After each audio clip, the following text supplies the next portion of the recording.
All right. Welcome to the last lecture, last live lecture, last lecture at all of this Philosophy 100 class. You made it.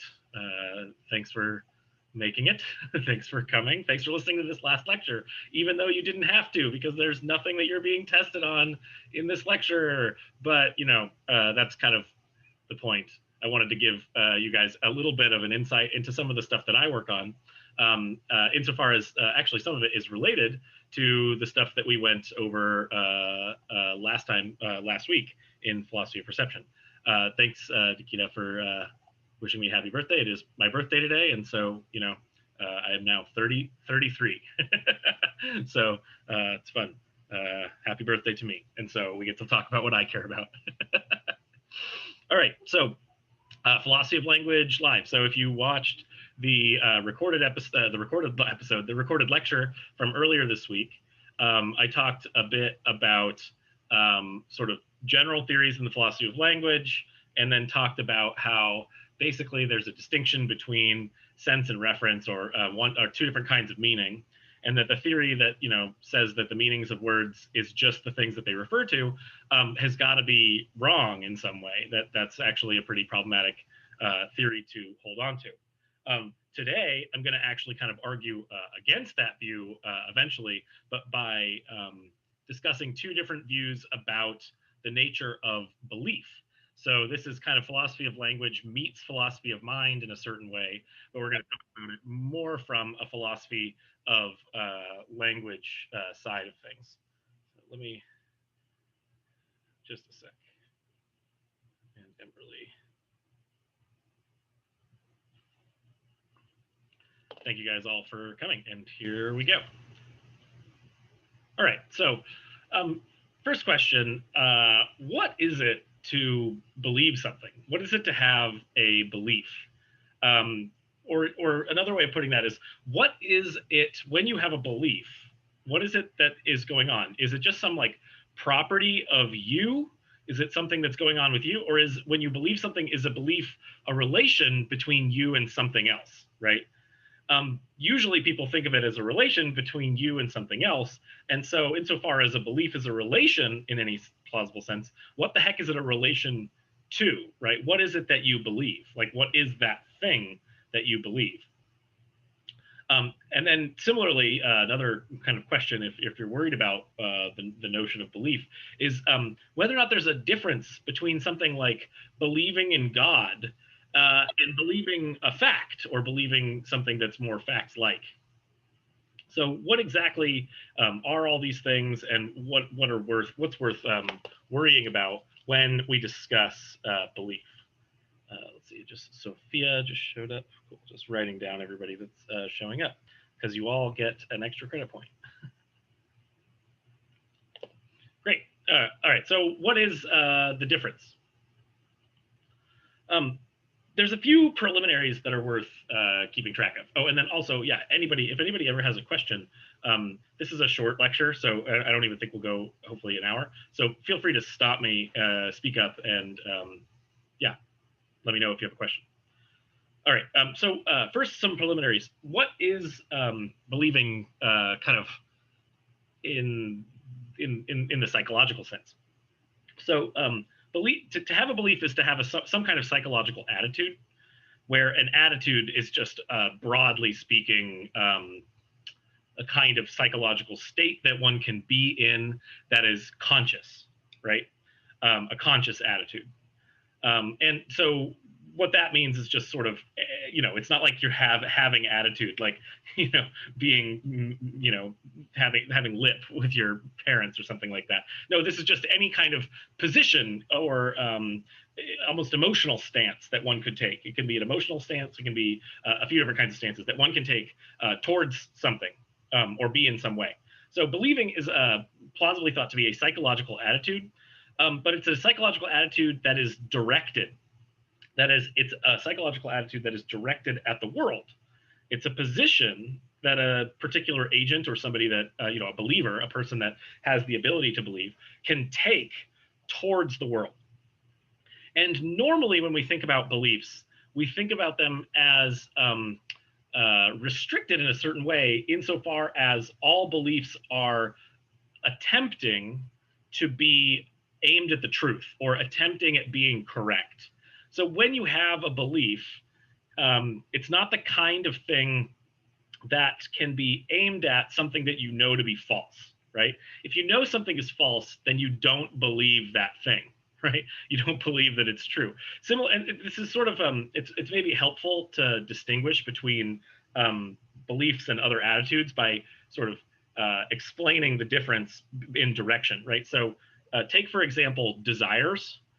Desire is also a kind of cognitive attitude that one can take towards the world, but usually the things that you desire are things that haven't come to pass yet, right? So, like, say you desire a new car.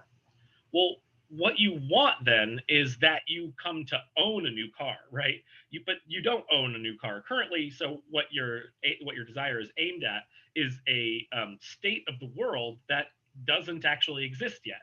So it's not, desires aren't either true or false. They're the kinds of things that can be satisfied or unsatisfied, right? Whereas for beliefs, beliefs are aimed at things that are actually already the case in the world, and they can be either true or they can be false. And taking that on, like as a sort of preliminary, we can then come to say, like, we can judge beliefs as good or bad on the basis of whether or not they meet this truth norm, right? Whether or not they meet the norm of being true or false, right? A good belief is a true belief, a false belief is a bad belief. So, interesting question. You might start off thinking is like, well, do all beliefs actually aim at being true? Are all beliefs actually along these lines? Do all beliefs follow the truth norm? And while most beliefs are formed, I think, in a way that aims at the truth, not all of them are. And what do I mean here? Well, sometimes people come to have beliefs on the basis of things that we might think of as a kind of faith, right? So suppose like somebody, suppose your best friend is accused of some heinous crime, and they tell you, dude, I didn't do it. You got to believe me, right? And in this case, you have no reason to believe them or to disbelieve them, really. Like, there's no evidence one way or the other, but you still believe your friend on the basis of, kind of faith in your friend, right?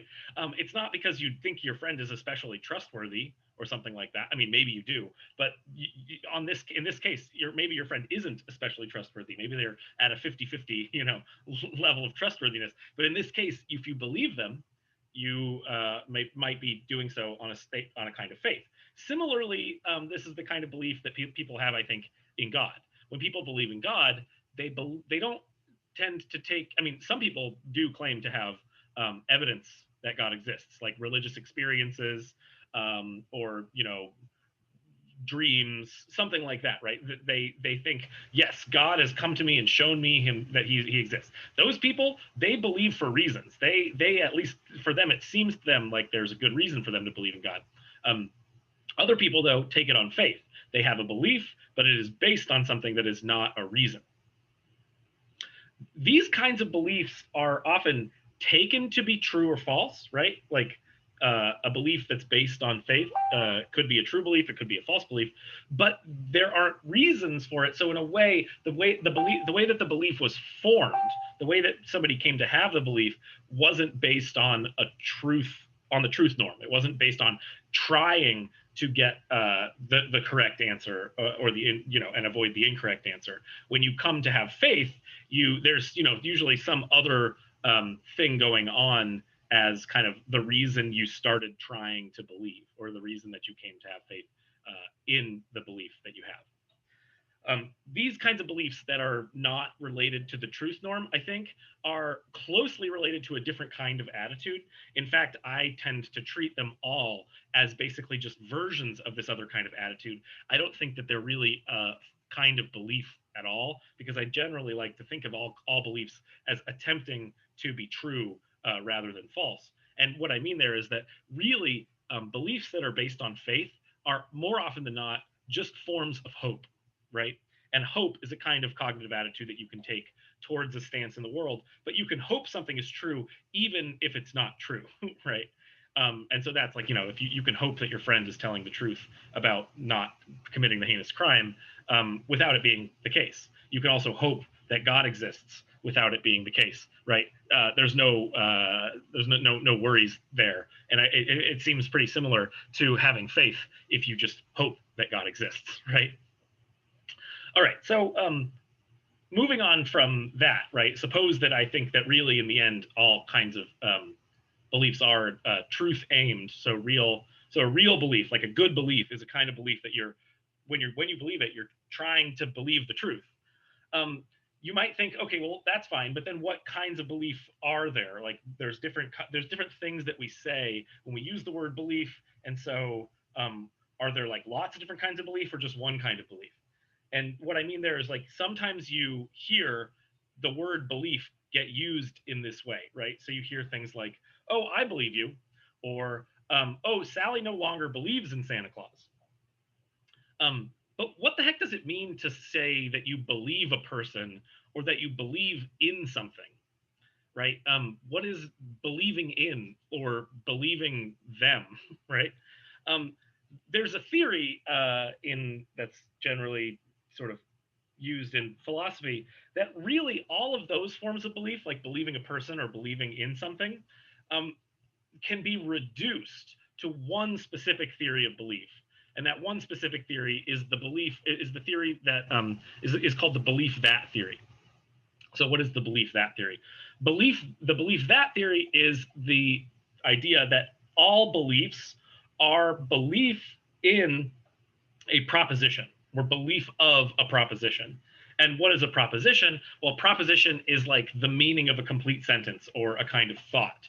A proposition has an object and a property, in a sense, right? So when you believe something, you believe that something has some property, and that would be to believe a proposition. The proposition is kind of like this. It's what you would get out of a statement, right? So like a proposition is like that snow is white, or that grass is green, or that that my dog Joey is really big, right? Those are propositions. So to believe that something is the case, generally, is to stand in an attitude of judging that some proposition is true.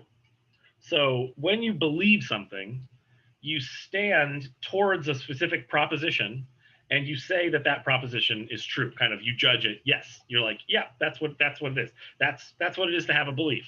So the idea here is something like, you can believe that snow is white, where here I've got the little corner brackets to denote the fact that that's a proposition. So the idea here is believing that snow is white is to stand in a relation to the proposition that snow is white.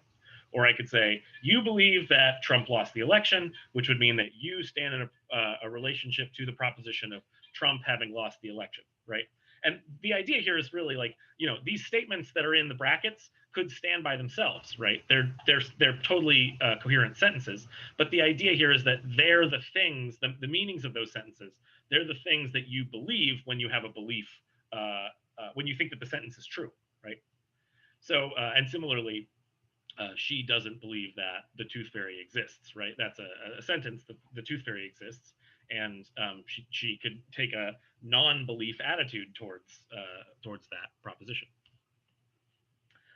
So believing in or believing a person, I think, can actually be reduced to a form of belief that. And how does that work exactly? Well, you might think like this, and this is basically just what's called a reformulation technique. And the idea here is what I can do is I can take a sentence that most people normally think is true or acceptable, and then I'll reformulate it into another sentence that basically I think means the same thing, but the sentence that I reformulate it into is one that accommodates my theory, right? So if my theory is the believe that theory, and I have a sentence that seems like a problem, then I've got to figure out how to translate that sentence into a sentence that works for my theory, right? So what I'm going to do here is do exactly that. So let's take the sentence, she believes in God, or they don't believe in Santa Claus anymore. And the translation there, I think, that, I can sort of argue for it, is that believing in God means the same thing as believing that God exists. So here now, the idea is that I can reduce belief in to a form of belief that. So if someone says, "Oh, I believe in God," then I can say, "Oh, okay, well then that means that you believe that God exists," right? I don't know what it would be to believe in God and not believe that He exists, right? That would be a strange position to be in. Like, yeah, like I think God has all of this power and can do all of these great things, but He doesn't exist. Like that would be wild, right? Similarly, they don't believe that Santa exists anymore would be the same thing as they don't believe in Santa anymore.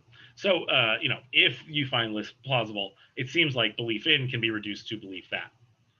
Similarly, believing a person, right? So, like the Me Too movement, right? We should believe her, or another kind of thing like I believe in you. Sometimes we see people say things like that. Um, Believing a person or believing in a person that's not exactly like existence, like believing that they exist.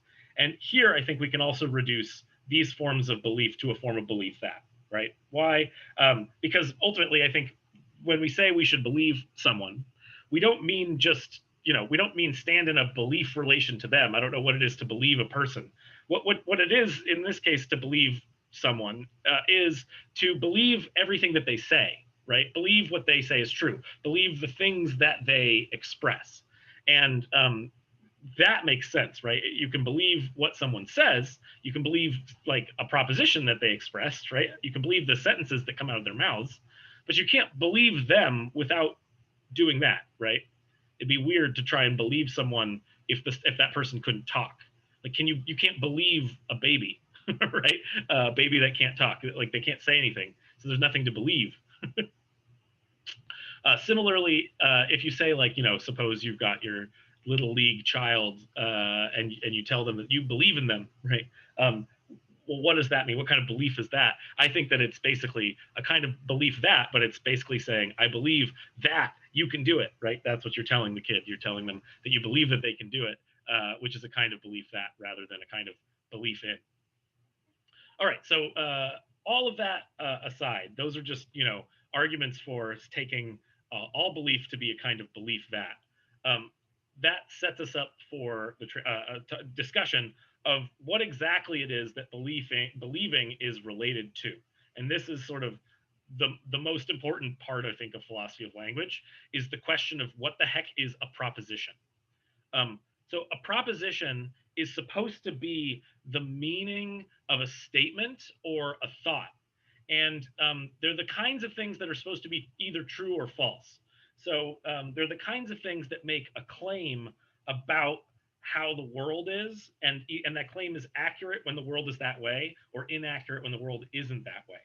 And one way that might be helpful of thinking about propositions, because they're a little bit abstract, is to think of them as like, you take two different languages and you take a sentence in one language and a sentence in the other language that are supposed to have the same meaning. And then you can think of a proposition as basically what it is that both of those sentences mean. So let's take the sentence "snow is white" in English and the sentence "Schnee ist weiß" in German. Those two sentences mean the same thing. But like, what does it mean to say that they mean the same thing? Well, it means that they express the same proposition. One expresses snow is white in English and one expresses snow is white in German, but that's still the same information content, right? If you understand English and you understand German, you've got the same proposition, the same information, even though it's two totally different sentences. So that's the thing that we're after. And that's the thing that we're after when we're after belief also. When we say that someone believes something, we mean that they believe a particular proposition, right? So if I, go to my German friend that doesn't speak a lick of English, and take them out to, the mountains, I could truly say, that Hans believes that snow is white, even though I'm speaking in English, right? Because it's not the case that I have to I don't have to say Hans believes that Schnee ist weiß, right? That would be weird. I just switched languages in the middle of a sentence. That's crazy. Nobody does that. No, right? So the idea here is, even though Hans is thinking about it in terms of Schnee ist weiß, speaking German, he does believe the same proposition that I believe when I believe that snow is white. All right. So what is going on there? Beliefs, supposedly, we think, consist in judgment that a particular proposition is true. So when you come across some like fact out in the world, you see it and you judge, oh, that object has that property. Now, what is a proposition, though? And this is kind of gonna, take us through the rest of this, worrying about what a proposition is, and then worrying about what a theory of belief is related to a kind of proposition. So it's highly debated what propositions are, and different philosophers think different things. So here are two simple theories that, and this is where you'll see how it's related to the issues in the philosophy of perception that we talked about last week, right here. So some philosophers think that propositions are like facts. Facts are things that are out in the world, right? They're made up of objects and properties. Like the table in front of me is a hard table. That's a fact, right? The table has the property of being hard. That's something that's out there in the world. The fact that snow is white is out there in the world. The snow, wherever it is, reflects, the color white to our eyes. So it's a fact that snow is white. It's out there. But propositions are like facts. They're just not facts. They're approximations of facts in some sense. Why aren't they facts? Well, because there are false propositions, right? Take the proposition that Los Angeles is north of San Francisco. Now, that sentence is meaningful, but it's false, right? It's meaningful, so it expresses a proposition, but that proposition is false. It's kind of like the opposite of a fact, right? That Los Angeles is north of San Francisco. So the idea here, though, is, at least on this first view, is that propositions are composed of actual objects out in the world and properties that those objects either have or don't have. And if the property is something that the object does have, then the proposition is true. And if the property is something that the object doesn't have, then the proposition is false. So in this case, right, snow is an object and it has the property of being white. So the proposition that snow is white is true.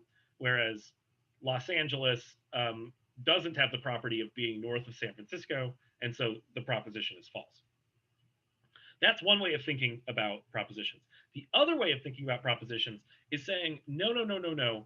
Propositions aren't composed of objects and properties. Propositions are composed of concepts of the objects and concepts of the properties that you can think about, right? So the idea would be like, snow, there's the word snow, and then there's my concept of snow, and then there's actually snow that's out there in the world. And so when I say snow, what I'm expressing is actually my concept of snow. And when I say snow is white, what I'm expressing is that the concept of whiteness and the concept of snow go together. And then that conceptual cluster can match with how the world actually is. So here's the two kind of views that are, visually shown. On the object view, the sentence "snow is white" expresses the proposition that is composed of just these two things: the object snow and the property of being white. Whereas the concept view says that snow is white expresses the proposition that is composed of the concept of snow and the concept of whiteness. And so these two views are at odds, right? One of them says propositions have objects and properties in them, and the other one says, no, propositions only ever have concepts in them. And so now we can move from this to a theory of belief. So what is a belief, right? Remember early on we said a belief is a relationship to a proposition where you judge the proposition to be true. Well, here's two options now, right?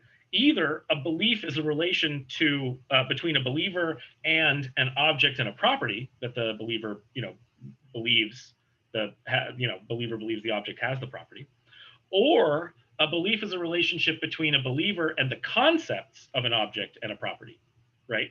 So a believer stands in a relationship to a proposition where the proposition is composed of two concepts, right? At least two concepts: the concept of the object and the concept of the property.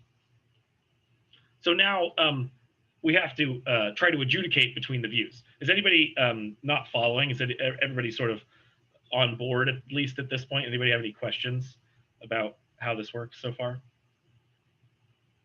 Cool. Because this is, yeah, this is, I'm just gonna, there's only a couple more minutes left. So adjudicating between the views. First, view one is a simpler view, right?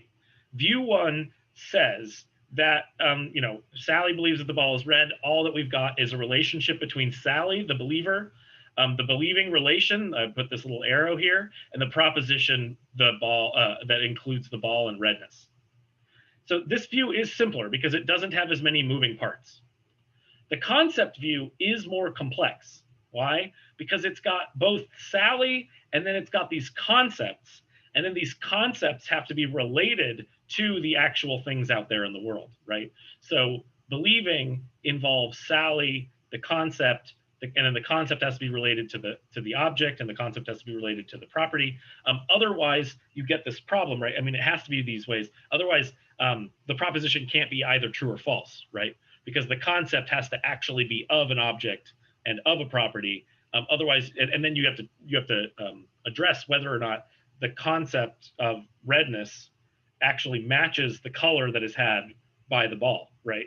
So your concept of the ball and your concept of redness, you're kind of putting them together, but then that has to sort of represent how the actual world is, right? If that proposition is going to be true. The nice thing about the simple view is that we know that the proposition is true just in case the ball is red, right? That's like, it's really, really simple and kind of obvious. Because if the ball is red, then there's just the fact, and that's just what it is. When you believe something and it's true, it's just because you believe the fact. But in this case, it's a little bit more complex, because what it is to believe this is to push together two of your concepts, and what it is to have a true belief is for your concepts to actually match how reality is.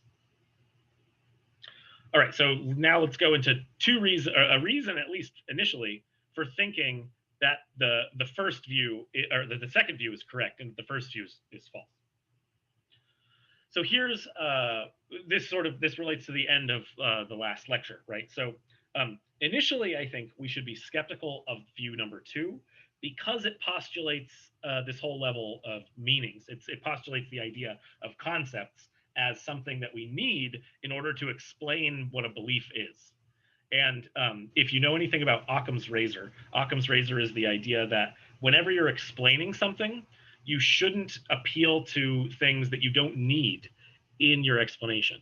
So if something doesn't actually contribute any explanatory power to your explanation, then get rid of it. That's Occam's razor. It's like, do not multiply entities beyond necessity for your explanations. And here the idea would be, at least initially, that view number two says that there's got to be these things, concepts, in our explanation of beliefs. And, I think that there are concepts, but the question is whether or not we need them in order to adequately explain what it is to believe something. So you initially can be sort of skeptical, like, why do we need to postulate these things? Well, here's the reason, right? There's real good reasons for thinking that we ought to postulate these things. And it's the Clark Kent case, the Superman Clark Kent case, right? So here's the case. Superman is identical with Clark Kent, right? Everybody knows that. Everybody knows the Superman story. If you don't know the Superman story, please look it up right now. Pause this video and look up Superman, Clark Kent, and the history of this comic series. So Superman is Clark Kent. Everybody knows that. Also, according to the story, Lois Lane believes that Superman can fly, right? Now, given that Superman is Clark Kent, and remember, like Leibniz's law says that if one thing has a property and it's identical with this other thing, like, itself, then that thing has the same properties. So if Leibniz's law is true and Superman is Clark Kent, then if Lois Lane believes that Superman can fly, then doesn't that mean that Lois Lane believes that Clark Kent can fly? I mean, it seems like it should, right? But that seems initially totally wrong, right? It seems initially totally wrong. You just don't believe it. You think, like, wait a minute, no. Lois believes that Superman can fly, but she doesn't believe that Clark Kent can fly. That seems wrong. View one says that Lois is in the relation to Clark Kent and Superman at the same time, right? Because basically, because on view one, the belief is just composed out of an object and a property, then, and because Superman is Clark Kent, they're the same guy, then if Lois believes that Superman can fly, then she believes that Clark Kent can fly. That's just what falls, like what follows, what falls out. But that seems problematic.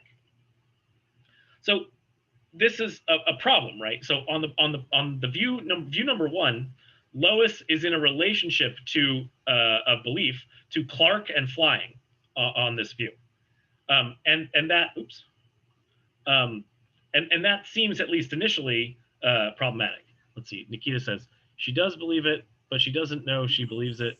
So can you believe something you don't know? Oh, interesting. So yeah, good. You're on the right. So I think I wrote that a little too late. You were kind of getting to that, I think. Yeah. I'll get there eventually. So okay. So this is you're going to end up, I think, on my side. But first, let me explain what view number two is going to say. So view number one has a problem here because, at least initially, intuitively, Lois doesn't believe that Superman or that Clark Kent can fly. She does believe that Superman can fly. She doesn't believe that Clark Kent can fly. Well, what's the problem there? Well, the problem is view number one, right? The problem is view number one. It's because Clark and Superman are the same person. So when you are, if the idea here of view number one is that when you stand in a belief to a proposition, you stand in a belief to an object and a property.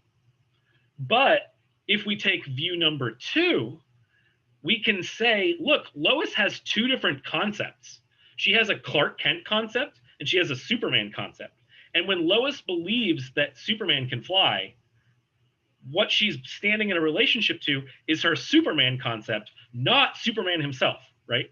If she stands in a relationship to her Superman concept and believes, that, and then also her her concept of flying, and she's putting those together when she believes that Superman can fly, well, then it's not a problem anymore, right? Because what it is to believe that Superman can fly is not what it is to believe that Clark Kent can fly.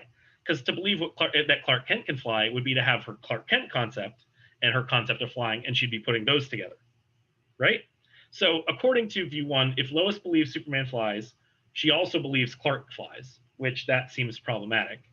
But according to view two, if Lois believes that Superman flies, that doesn't mean that she believes that Clark flies. So that seems like a pro for view number two. There's a problem, though, and this problem is difficult to deal with for someone that thinks view number two is correct. So it seems like view number two is better, but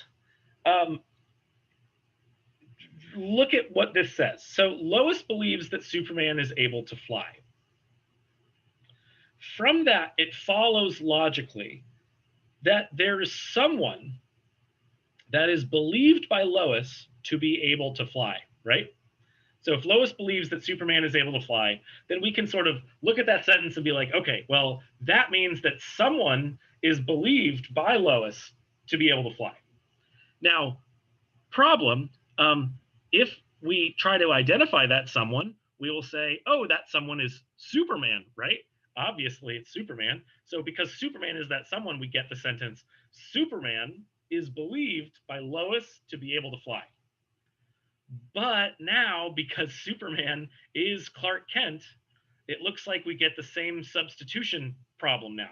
The issue here is that, because we put Superman in the subject of the sentence instead of Lois as Lois, now we have to be able to swap it, right? We're not talking about Lois's concepts anymore. We're talking about Superman.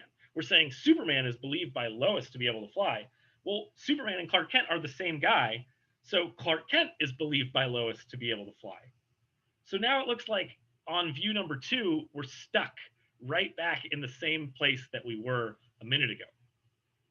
And here's, I think, kind of why we should be thinking, or what we should be thinking about this, right? What's going on here? So when the name Superman comes after the word believes, it looks like we're talking about the concept Superman, at least according to view number two. But when it comes before the word believes, it looks like we're actually talking about the particular individual, not the concept, right? I mean, like, look back at this. When I say Superman is believed by Lois to be able to fly, I am not talking about a concept of Superman. If I was, that would be weird, right? because then I would have to say the concept of Superman is believed by Lois to be able to fly. But that's not right. Lois doesn't believe any concepts can fly, right? That's different than up here, right? When Lois believes that Superman is able to fly, what's going on here is that this might be, according to view number 2, is telling you that Lois has this concept of Superman and this concept of being able to fly, and she's putting them together. But down here in this sentence, Superman is believed by Lois to be able to fly. We're talking about Superman. That's the subject of the sentence. And this long property, this complicated property, is believed by Lois to be able to fly, is a property of Superman. And if it's a property of Superman and Superman is Clark Kent, then it's a property of Clark Kent. Well, sorry, bye, Edelvita. See you next time. All right. All right. So what in the end does this show, if anything? So what I think it shows is actually that we ought to believe view number 1. And so the defender of view number 1 can say that this shows that belief really doesn't involve concepts at all. It doesn't mean that there aren't concepts. I think that there are concepts, but it doesn't matter what your concept is or is like, even if your concept is involved in what's going on in your head when you're believing something. All that matters is what your concept is a concept of. That is, all that matters is what the object out there in the world and property out there in the world actually are, for you to be able to stand in a particular belief to that thing. And that basically brings us back to view number 1, and that the idea is that your concept really doesn't actually matter, like if you have one, right, of the individual.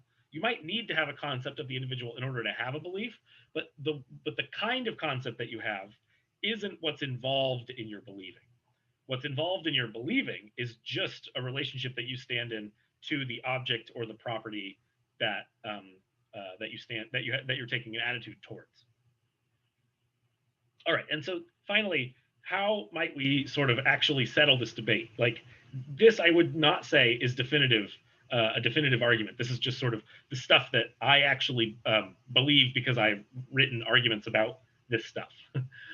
So when we're talking about beliefs and using the concepts that people have in the ways that they think about things, right? So like, Lois has beliefs about Superman and has a concept about Superman, and according to her concept of Superman, Superman can fly, whereas according to her concept of Clark Kent can't fly.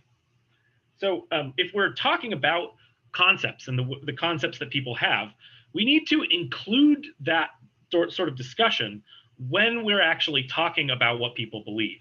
If we're trying to make the more subtle point when we're talking about these like sort of specific things. So when I say Lois believes that Superman can fly, on view number 1, that would entail that Lois believes that Clark can fly.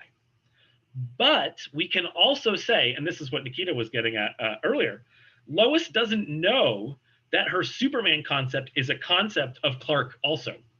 She has a separate Clark concept, right? And so she doesn't realize that she believes that Clark can fly too. Emberly says, for view 1, what about beliefs about things that are not real objects? Like if a kid says that they believe in Santa Claus, wears a red suit, what object is referred to? That's a good point. I think I'll get back to that in a minute. Cool. So here, though, the idea is this.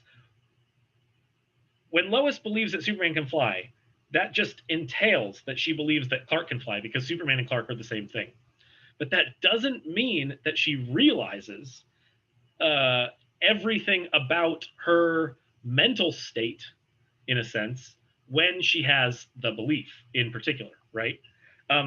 In fact, she might outright deny that she thinks that Clark can fly, right? Meaning that she unwittingly both believes and disbelieves that Clark Kent can fly. But that's just, I mean, I think in the end, while that's somewhat an unintuitive result of view number 1, it sort of feels kind of right? She's not being, at least Lois, she's not being contradictory in a sense, because she doesn't recognize that she's got conflicting beliefs, even though she does, right? And that's just just how it is. It turns out that she really does, I think, according to view number one, believe that Clark can fly, even though she doesn't recognize that her Clark Kent concept and her Superman concept ought to be, combined into one concept. All right. Any questions about that? I think so. This is the last. Oh no, actually no. Sorry, there's 2 more slides, and so let me just finish this. Is that everything about this? Not by a mile. There's much more to worry about here. I really don't think that this is a knockdown argument for view number one, but it is an interesting argument for view number one. There are problems still, right? So view number one, you end up with these unintuitive substitutions of names from one place to another. Whereas for view number two, you end up with this sort of problematic issue where having a particular concept of something isn't usually relevant to what your beliefs actually are, according to the argument that I gave earlier. But is there some sort of interesting payoff here? Well, I think so. So what's the interesting payoff? On view number one, it turns out that on view number one, that you and I really don't know what exactly it is that we believe, or given what we actually believe, we don't know all of the things that entails. We don't have all of the information, even about the things that we ourselves believe. And that's, I think, actually really interesting. So suppose, for example, that you believe that God exists, but your concept of God is the Christian God, right? He's got the 3-0 God, is like a male figure, is the father of Jesus. In fact, though, right? Suppose, at the end of the world, it turns out that God is, I don't know how to pronounce this, so I might butcher it, Vinayaki, who's the Hindu elephant goddess, right? Now, question, did you just not believe that God exists because there was no such individual, the Christian God? Like, did your concept of God, like, make it the case that when you thought that God existed, you could only possibly be thinking that, the Christian God existed? I think not, right? In this case, it'll turn out that what you actually believed when you believed that God exists is that Vinayaki exists, who does on this, example, right? Even though your concept was totally wrong. The idea here is that it's possible for people to have concepts of things that are super wrong, but still stand in the right kind of belief relation. So that is it's okay in a sense, right? When you believe incorrectly about something, at the very least, your belief is still about that thing, and that's, I think, the most interesting sort of payoff to view number one. On view number two, if you have to have a concept, then if your concept is all wrong, then it looks like you don't actually have that belief, right, about anything out in the world. You have this weird amalgamation of concepts in your head, but the concepts don't match up with anything out in the world. On view number one, when you have a belief, even if your concepts are wildly disproportionate, as long as the belief is connected up in the right kind of way to the object that's actually out in the world, or the property that's actually out in the world, then you do still have a belief that is legitimately about something. It's just maybe it's not even false, but it's just confused because your concepts are confused. All right, that was a lot. So I just wanted to see, does anyone have any further questions? Or actually, I can, anyone can jump in, but I can answer Emberly's question now too. So Emberly's question was, on view number one, what happens when you've got like children believing in Santa Claus? So that's an interesting question, right? So suppose, Bobby believes that Santa Claus has a sleigh. And then the issue is, there is no Santa Claus. So what's going on there? It can't be that Bobby actually stands in a relationship to an actual object, because there is no object there. And then that's supposed to be like a reason for thinking, oh, look, view number two has got to be correct, because if Bobby can actually believe that Santa Claus has a sleigh, or goes from rooftop to rooftop all of Christmas Eve, then it's got to be the case that, because there is no Santa Claus, that Bobby's got this concept of Santa Claus, and he's, combining that with this property of being able to go rooftop to rooftop. That's an interesting argument, actually, for view number 2. It's one I didn't discuss here. But here's a way that view number 1 can respond. View number 1 can say, actually, guess what?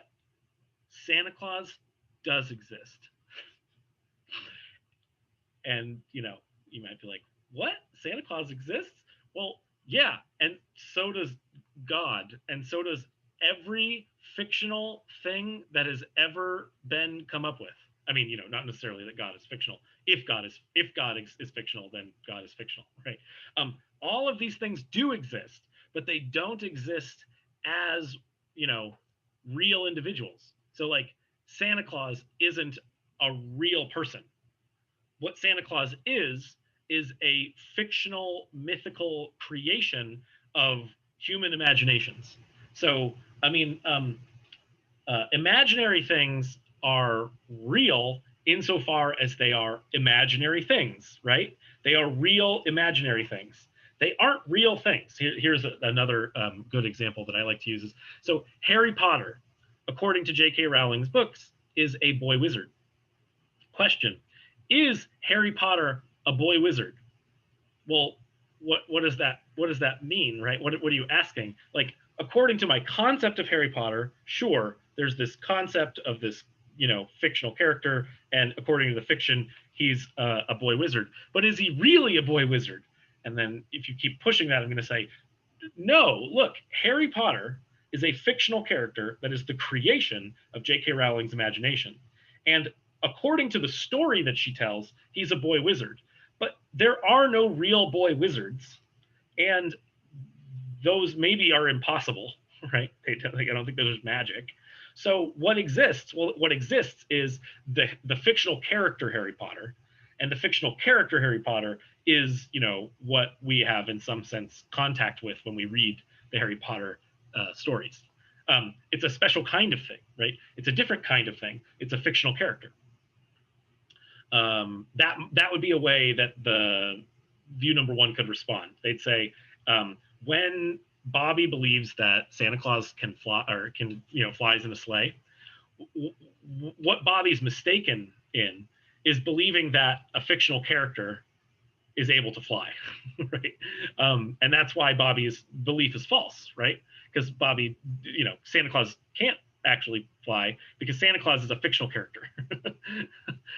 And that's, that's one way out. That's a way out that I kind of like, but it's not super satisfying, I think. It feels like a cheating way out. All right. Any other questions? Anybody else have any comments or any other? Yeah, I do have a question. Oh, perfect. You're right on the. Oh, nice. The spot I was gonna try to go. Okay, so yeah. Okay, and I'm kind of thinking out loud here. So this might not make sense, but okay. So I belief, right? So right here, when we're criticizing the second belief, we're saying that, because let's see, Superman is believed by Lois to be able to fly. Since Superman is Clark, then Clark is believed by Lois to be able to fly. Isn't that a bit of a jump, because belief intrinsically is tied to the personal points of view of the specific person or object. And so even though Clark, it can fly, Lois does not, she doesn't believe that Clark can fly because, does that make any sense? Like, I feel like we're making a jump. So this is where, so this is why basically what I'm doing here is I'm making a switch between what's called the active and the passive voice. Mm-hmm. So when an active voice sentence is this: Lois believes that Superman is able to fly. A passive voice sentence is this other one: Superman is believed by Lois to be able to fly. Basically, it's, English allows me to flip these things. Right. So one thing that you could say is that believing that and is believed by are two different relations. Right? You could say that, and then you could say ultimately that it's true, right? That Clark is believed by Lois to be able to fly, even though it's not the case that Lois believes that Clark is able to fly. right? Right. That Through would be like the something that language. Okay, yeah. you could say that. But I think that that's like that's a little bit funny, because then what you have to do is you have to say that there are at least two different kinds of belief. You have to say there's the kind of belief that an individual has to a proposition, and then there's the kind of belief that is believed by kind of belief, right? Mhm.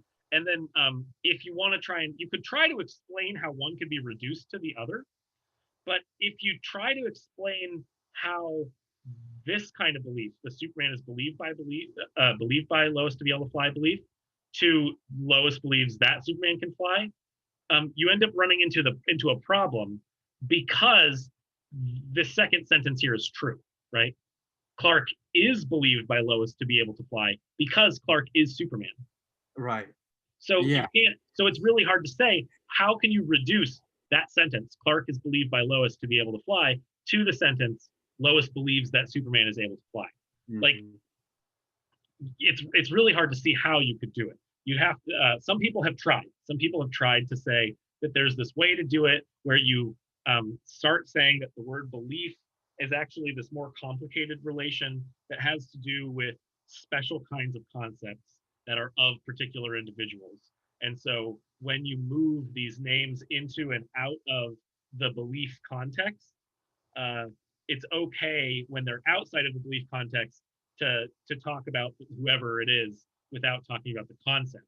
But when it's inside the belief context, you have to talk about it in terms of the concept that the person has. Right. That's a way that people have gone, but I think that in the end, I mean, and this is it's a my argument is not a knockdown argument against view number two. It's just it's trying to point out a puzzle for view number two. Right. It's almost like the whole puzzle. I know, sorry. The whole puzzle is kind of like almost like a Buddhist koan or something, like a mind twister. I think you got some questions here.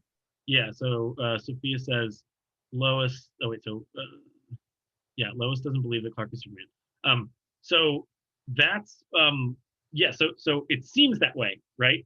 The my suggestion is, in the end, if you want to hold on to view number one, is to say actually Lois does believe that Clark is Superman because she believes that, or because she believes that, or not.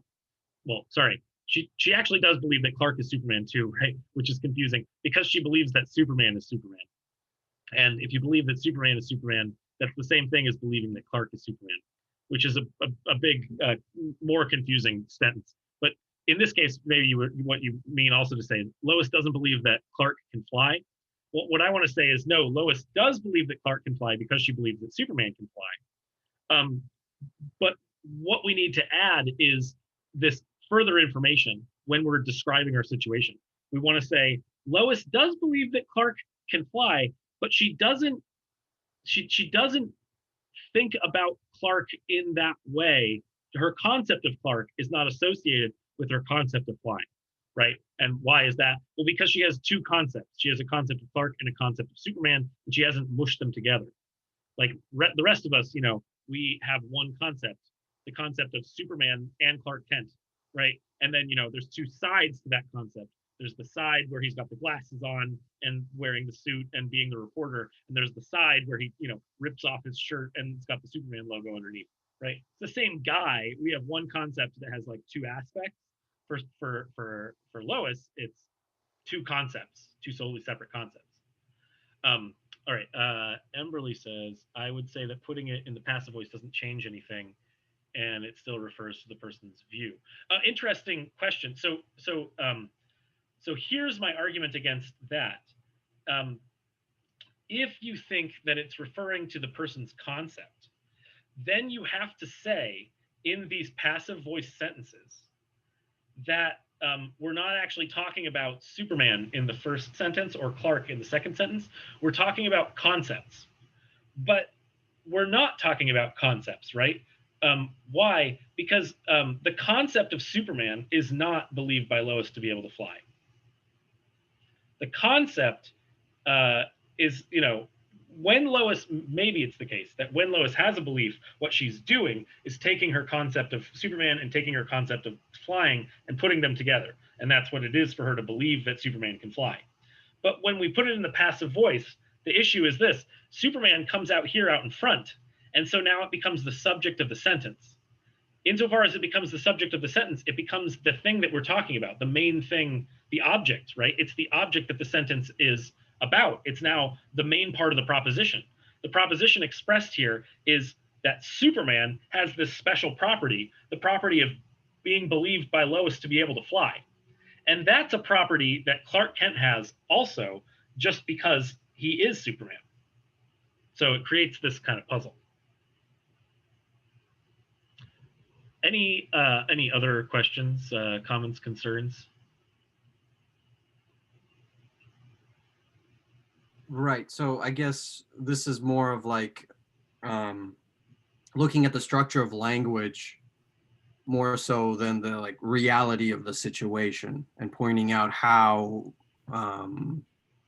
language is structured, I guess, and how we make sense of language. Yeah. So the idea here is, at least initially, in some way, supposed to be like this: when we're worried about what a belief is, Mm-hmm. what the best thing to sort of look to in trying to figure out the nature of belief is how we talk about belief, right? Mm-hmm. And what's true and what's false, right? When we say someone believes something. And that's, I think, the best way for us to get a grip on how belief is actually structured in Mm-hmm. reality, in our psychological attitudes, or what exactly it is that we're talking about when we're talking about beliefs. And so the idea here is supposed to be like, look, here's how at least it works in English.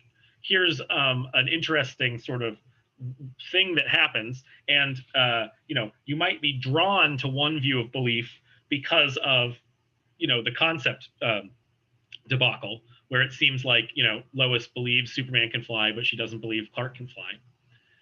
But then you get this problem when you reverse it, when you reverse the sentence, you come to realize, oh, that doesn't actually help a whole lot, just by going in for the concepts, right? When I start talking about concepts, when I say that, like, oh, the word Superman is shifty, right? Sometimes it's talking about the actual guy, and sometimes it's talking about someone's concept of the guy.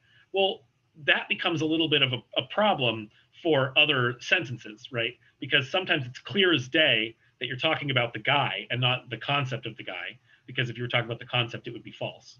And so if you're talking about the guy and we can get the same puzzle to arise, then it looks like an original solution to the initial puzzle just can't explain everything, right? If it can't explain everything, then it's not useful, right? At least not useful enough.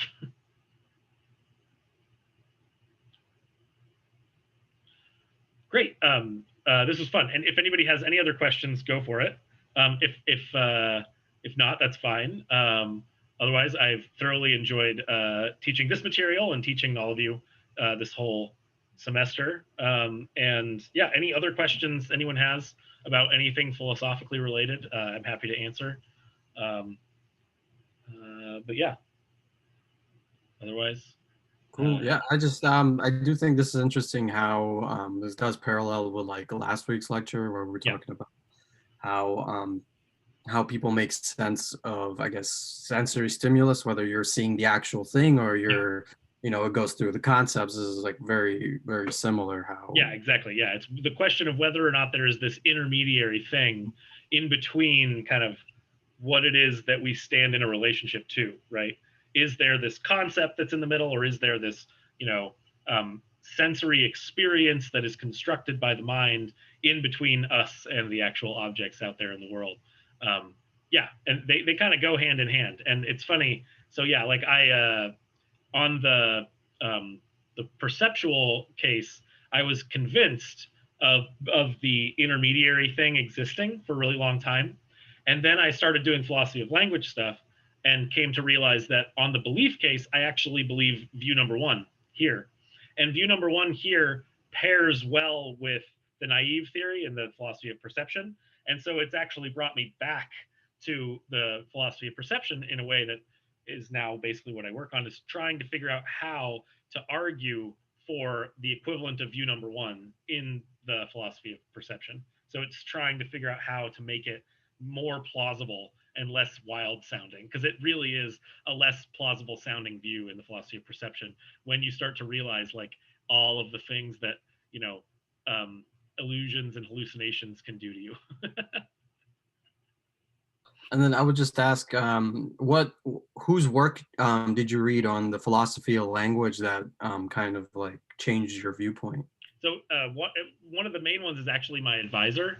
So if you're interested, if you end up at UCSB, you'll do great taking classes with him. His name's Nathan Salmon. It's spelled like salmon, the fish. Nathan Salmon. He has this book called Frege's Puzzle, which is basically what we were talking about.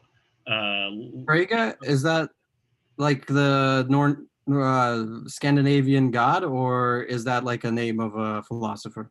It's the name of a philosopher. Yeah, his name is Gottlob Frege. He was a German philosopher. Basically, he revolutionized logic at the end of the 1800s, early 1900s. And yeah, he's a really fascinating guy. He was like a classically trained mathematician that turned into a philosopher. And yeah, interesting. He's kind of the father of analytic philosophy, is what people think of him now. Him and Russell were kind of at the same level, and really, really interesting. It's actually fascinating. There's Frege wrote this like massive, like multi-volume series of books trying to argue that mathematics is basically just a sub-discipline of logic. And he like gave all these fantastic arguments showing how you could reduce that 1 + 1 = 2 to a kind of logic and like underlying simple, really simple logic. And then Russell read all of Frege's work and then like wrote him this little postcard that was like, dear Sir Frege, I found this puzzle and I don't know what to do with it in your work. And when Frege read it, he realized that all of his work was a failure because right, he had a psychotic break, right? Sort of. Russell pointed out This is Russell's problem, right, with concepts. He pointed out a paradox. It's related actually to the liar paradox and to the paradox of infinities. That has what's his name? I can't remember the guy's name. The guy that showed that there's multiple levels of infinity. Yeah, Russell's paradox actually has to do with that, and it shot down Frege's whole initial like major theory, but Frege had done so much in coming up with this theory that still to this day, most of his work is like the foundations for a lot of analytic philosophy. Right. Yeah, I think I remember watching like a small YouTube video on it, where like they talk about how, I think the way I understood it, that he basically had a theory about like how concepts are kind of grouped together, and then Russell pointed out that there's one paradox in like there's like a group that has no, like, that it doesn't exist in any groups. Yeah. So here's it's a really confusing thing to say, but I can say it. It's the set of sets that are not members of themselves. Right. Yeah. So yeah, if you take like you've got, if Frege thought you could group everything in every way you could have possibly imagined.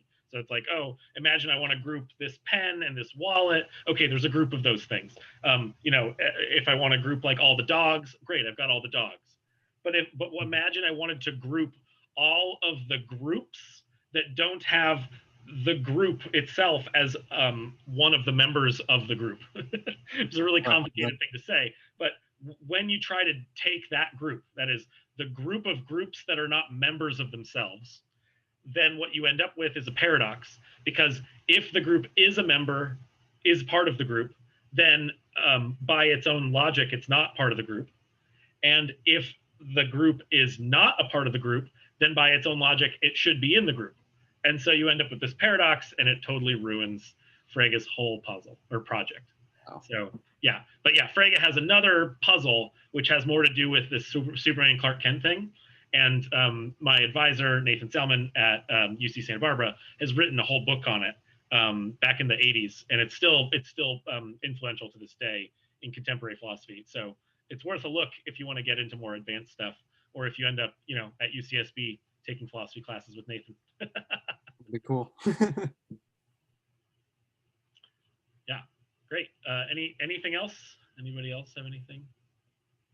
Happy birthday. Thank you. Yeah. Oh, happy birthday. I didn't know it was your birthday. Yeah, no, thanks.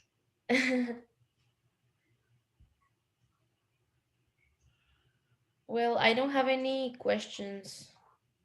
No worries then. That's fine. Yeah, just wanted to say thanks for coming by. Everybody that stopped by gets a extra credit point, so you'll see that reflected on your final grade. And other than that, I think we'll probably sign off. And thanks everybody for coming today. Thank you so much. Thank you. All right, have a good one, Bye. everybody. Bye. Happy holidays.